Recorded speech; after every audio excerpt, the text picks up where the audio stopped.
لبيك اللهم لبيك لبيك لا شريك لك لبيك إن الحمد والنعمة لك والملك لا شريك لك.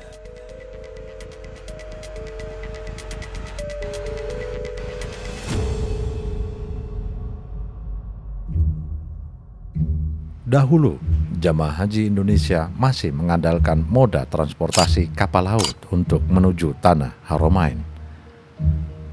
Perjalanan di masa itu seperti mempertaruhkan nyawa antara hidup atau mati. Tak sedikit yang mengalami sakit, ditipu, dirampok, atau terkena wabah, bahkan wafat di tengah jalan. Dalam perjalanan, ritus penyelenggaraan haji mengalami evolusi. Lambat laun, rute laut ditinggalkan lalu beralih sepenuhnya melalui jalur udara.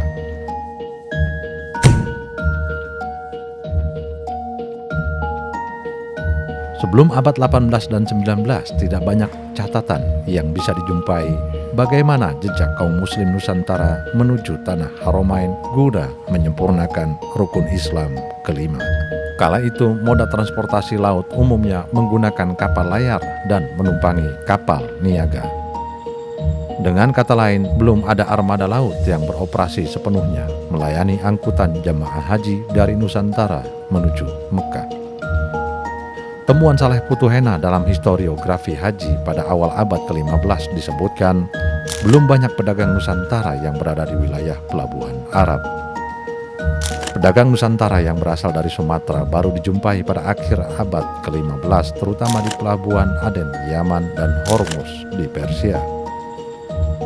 Menurut Aziumardi Azra, dalam jaringan ulama Timur Tengah dan Kepulauan Nusantara abad 17 dan 18, melacak akar pembaruan Islam di Indonesia, diperoleh bahwa pada awal abad 16, sebuah sumber dari Venesia melaporkan bahwa terdapat 5 buah kapal niaga Aceh yang berlabuh di Jeddah.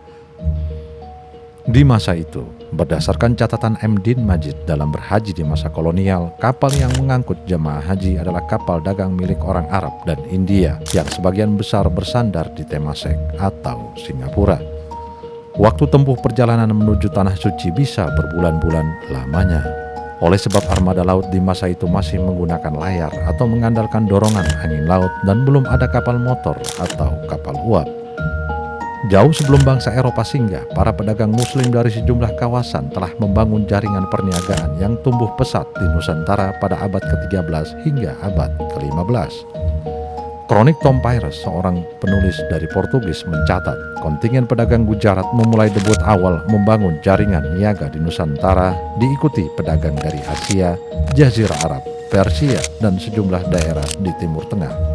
Proses akulturasi budaya berjalan begitu rupa. Tak sedikit kaum pedagang muslim yang bermukim lalu kawin-mawin dengan penduduk Nusantara. Membaurnya kebudayaan lokal dan syiar Islam perlahan membentuk kebudayaan Islam khas Nusantara.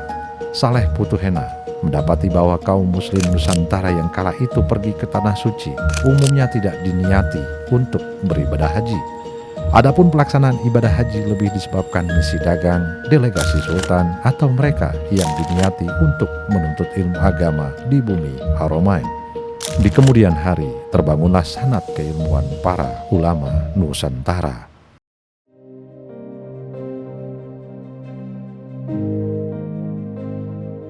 Pada abad 15, Belanda berlabuh di bumi Nusantara dalam rangka mencari rempah, cengkeh, dan komoditas alam lainnya yang diperlukan dan bernilai tinggi di pasar Eropa, sekaligus menggeser dominasi perniagaan Portugis di Asia maupun para pedagang muslim.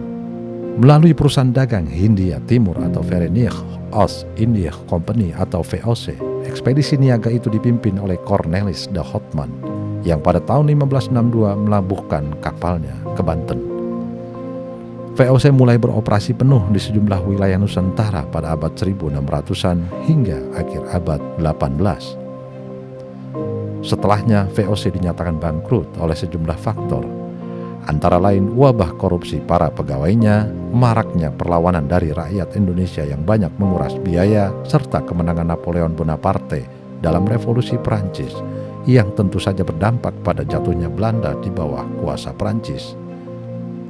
Setelahnya, fase kolonialisasi di Nusantara berlanjut dari VOC ke pemerintahan Hindia Belanda. Di masa itu, animo umat muslim Nusantara untuk berhaji semakin meluas. Selain tentunya ada pula jemaah yang setali mendalami ilmu agama. Pihak Belanda melihat potensi itu sebagai sumber pendapatan yang menggiurkan, namun lain sisi dianggap ancaman. Otoritas Belanda mengkhawatirkan gelombang pan-Islamisme dari tanah Arab akan menyulut semangat perlawanan terhadap kolonialisme Barat. Pihak Belanda cemas kepada pemuka agama yang telah berhaji kerap memelopori perlawanan rakyat terhadap kompeni. Itu sebabnya pelaksanaan haji di masa itu mendapat kontrol ketat dari pihak Belanda. Biaya haji pun dipatok tinggi. Di fase itu, Gubernur Jenderal Herman Willem Daendels merupakan otoritas Belanda yang kali pertama memberlakukan paspor haji atau surat jalan. Paspor haji di masa itu berupa selembar kertas yang memuat jenis kelamin, usia, tinggi badan, bentuk hidung, mulut, dagu, jenggot, atau kumis. Daendels pula yang memikirkan pelabelan status haji bagi mereka yang telah berhaji. Tujuannya tidak lain untuk mengidentifikasi jamaah haji yang tiba di tanah air. Label yang disematkan semata-mata untuk mewaspadai gerakan pemberontakan yang kerap dimotori oleh mereka yang pulang haji. Saat terjadi perubahan politik di Eropa, Inggris mengambil alih Belanda dari kendali Napoleon Bonaparte, termasuk di Hindia Belanda. Di masa pendudukan Inggris, Sir Thomas Stamford Raffles hanya melanjutkan apa yang telah dilakukan oleh Daendels. Dalam konteks haji, pandangannya pun semirip dengan Daendels. Dalam bukunya History of Java, Raffles menyebut haji sebagai pendeta muslim yang dinilai sebagai kelompok yang berbahaya atau pemberontak. Setelah konvensi London pada 13 Agustus 1814, Inggris menyerahkan kembali Indonesia kepada Belanda. Upaya Belanda dalam menekan kaum muslim Nusantara untuk berhaji tidaklah surut. Pada 18 Oktober 1825, otoritas Belanda menerbitkan resolusi haji yang tujuannya untuk menekan arus jemaah haji. Aturan itu tidak disiarkan secara luas, namun diedarkan secara rahasia ke setiap keresidenan agar tidak terjadi gejolak. Belanda merasa kecolongan dan was-was oleh laporan permohonan paspor 200 orang calon jemaah haji dari keresidenan Batavia. Itu sebabnya, melalui resolusi haji 1825, otoritas Belanda memberlakukan biaya sangat tinggi sebesar 110 gulden untuk permohonan paspor dan aturan denda sebesar 1000 gulden bagi mereka yang tak mengantongi paspor haji atau surat jalan. Dapat dibayangkan bila mata uang 1 gulden India Belanda itu setara dengan 8 juta rupiah, maka berapa banyak uang yang harus disiapkan oleh para jamaah haji. Di masa-masa itu, jasa armada laut mulai bermunculan dan momen haji dianggap bisnis yang menggiurkan. Pada 1825, saudagar Melayu Syekh Umar Bugis menyediakan kapal khusus pengangkut jemaah haji. Pihak Inggris pun tertarik untuk terjun ke bisnis itu. Pada 1858, perusahaan Britania Raya menggunakan kapal uap yang berangkat dari Batavia, menyusul kemudian para pebisnis dari India, Singapura, dan Arab. Setahun setelah Belanda membuka konsulatnya di Jeddah pada 1872, otoritas Hindia Belanda mengadakan perjanjian kontrak dengan 3 perusahaan pelayaran Belanda, yaitu Rotterdamsche, Niach Nederland, dan Niach Ocean. Belakangan, korporasi itu dikenal sebagai Kongsi 3 dan diberikan hak monopoli. Dalam perkembangan, jumlah jemaah haji semakin bertambah. Kongsi 3 pun kewalahan. Pada 1890, otoritas Belanda membuka kesempatan kepada pihak swasta untuk mengangkut jemaah haji. Namun, terbukanya keran agensi swasta untuk mengurus transportasi haji berdampak buruk. Motif mengeruk keuntungan yang sebesar-besarnya, lalu merebaknya para calo yang ditugaskan untuk mencari jamaah haji yang umumnya masih lugu. Bila target calo tercapai, mereka dapat imbalan bisa berangkat ke Jeddah secara gratis. Beberapa agensi haji kerap melakukan penyimpangan, antara lain Biro Haji Herklots dan Al-Segov yang paling disorot melakukan malpraktik. Agensi Haji Herklotz didirikan oleh Gregorius Marianus Herklotz, seorang Indo-Belanda kelahiran Indramayu.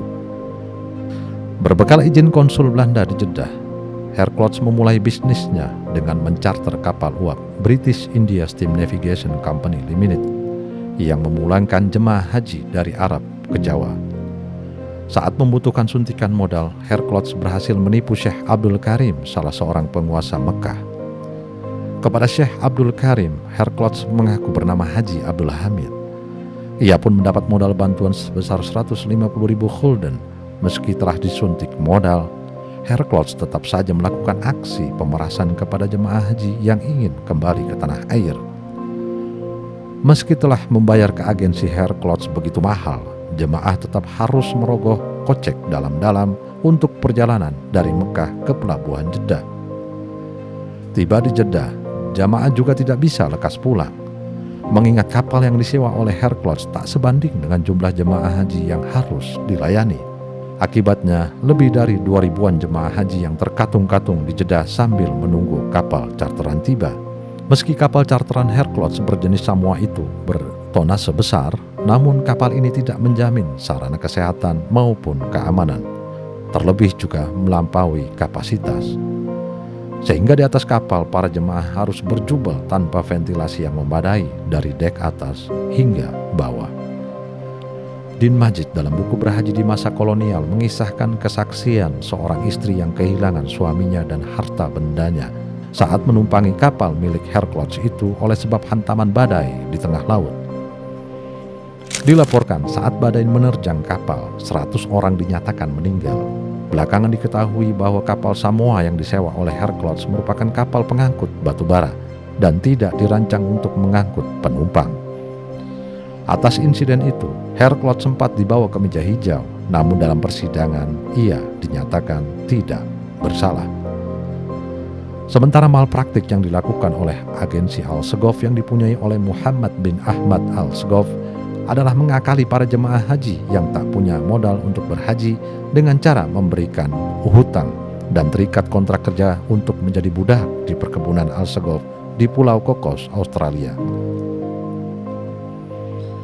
Firma Al-Segov berpusat di Singapura dan melayani transportasi haji dari Singapura ke Jeddah. Banyak jamaah yang terjebak hutang dan menjadi budak di perkebunan itu selama lebih dari 10 tahun. Oleh sebab kontrak kerjanya pun berjalan semaunya. Setelah mendapat laporan, otoritas Belanda memoratorium agensi Al-Segov. Sepanjang koloni Belanda, setidaknya beragam regulasi yang mengatur tentang pelaksanaan haji pernah diterbitkan pada 1825, 1827, 1830, 1831, 1850, 1859, 1872 dan terakhir tahun 1922. Regulasi yang memuat administrasi, transportasi, kesehatan hingga monitoring ideologi jamaah setelah melaksanakan haji. Setelah Hindia Belanda jatuh ke penguasa Jepang, tidak ada perubahan signifikan terkait penyelenggaraan haji. Konsentrasi Jepang kala itu terfokus pada mempertahankan kawasan Pasifik dari kemungkinan agresi sekutu.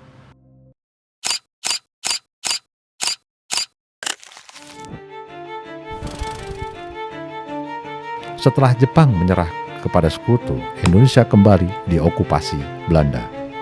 Tak lama setelah Indonesia menyatakan diri sebagai negara merdeka, Belanda kembali masuk pada 29 September 1945. Untuk mempertahankan kemerdekaan, Indonesia harus melalui masa-masa revolusi fisik sejak 1945 sampai 1949. Di masa itu, pelaksanaan haji tidak berlangsung optimal. Oleh sebab perlawanan terbuka maupun gerilya yang dilakukan oleh seluruh rakyat Indonesia terhadap Belanda. Tak terkecuali perlawanan yang dilakukan oleh para santri dan kiai-kiai Nahdlatul Ulama. Selain menerbitkan fatwa resolusi jihad yang membakar perlawanan arek-arek Surabaya, Rois Akbar Nahdlatul Ulama Hadratus Syekh Hashim Asy'ari mengharamkan berhaji di masa itu, meski seluruh prasyarat rukunnya terpenuhi. Fatwa itu lalu menjadi maklumat Menteri Agama nomor 4 tahun 1947 yang menyatakan bahwa pelaksanaan ibadah haji dihentikan sementara waktu oleh sebab negara dalam keadaan genting. Catatan sejarawan NU Abdul Munaim DZ dalam Rahmen Sejarah NU mencatat, langkah itu ditempuh oleh sebab dua faktor. Pertama, Indonesia tengah mengalami revolusi fisik yang memerlukan perhatian penuh dari semua pihak dan harus didahulukan. Kedua, kalaupun berhaji, maka harus menggunakan fasilitas dari Belanda yang tentunya akan memberikan keuntungan bagi mereka. Melalui fatwa itu, umat Islam dapat tetap bersiaga menghadapi agresi militer Belanda pertama pada 1947 dan agresi militer Belanda kedua pada 1948 sampai 1949. Namun, di masa-masa itu, otoritas Indonesia sempat membentuk misi haji. Misi ini menjadi penting mengingat pihak Belanda telah menyebarkan propaganda ke otoritas Saudi bahwa pemerintahan Republik tidak sah dan perlawanan terhadap Belanda dianggap sebagai ekstremis. Itu sebabnya, misi ini mengemban tugas untuk menggalang dukungan Timur Tengah terhadap kemerdekaan Indonesia. Misi haji pertama dibentuk pada 1948 dan dipimpin oleh Kiai NU asal Solo, yaitu Kiai Muhammad Adnan atau akrab disapa Den Kaji. Beliau tercatat pernah masuk dalam jajaran Suriah PBNU di era Hadratus Syekh Hashim Asy'ari di tahun 40-an. Saat itu, bendera merah putih sempat berkibar saat wukuf di Padang Arafah. Para mukimin pun terharu melihat kibaran sang saka merah putih. Hingga akhirnya, pengakuan dari negara-negara Arab terhadap kedaulatan dan kemerdekaan Indonesia terus berdatangan. Pada tahun 1949, pemerintah Indonesia juga membentuk misi haji kedua yang misinya juga serupa. Setelah pengakuan kedaulatan, kondisi Indonesia juga belum pulih sepenuhnya oleh sebab efek dari revolusi fisik melawan Belanda. Namun, animo berhaji justru semakin pesat pertumbuhannya. Saat Kiai Wahid Hasyim menjadi Menteri Agama, urusan haji mulai diperbaiki. Ia menetapkan kebijakan pelaksanaan haji diatur sepenuhnya oleh pemerintah melalui bagian urusan haji dari Kementerian Agama.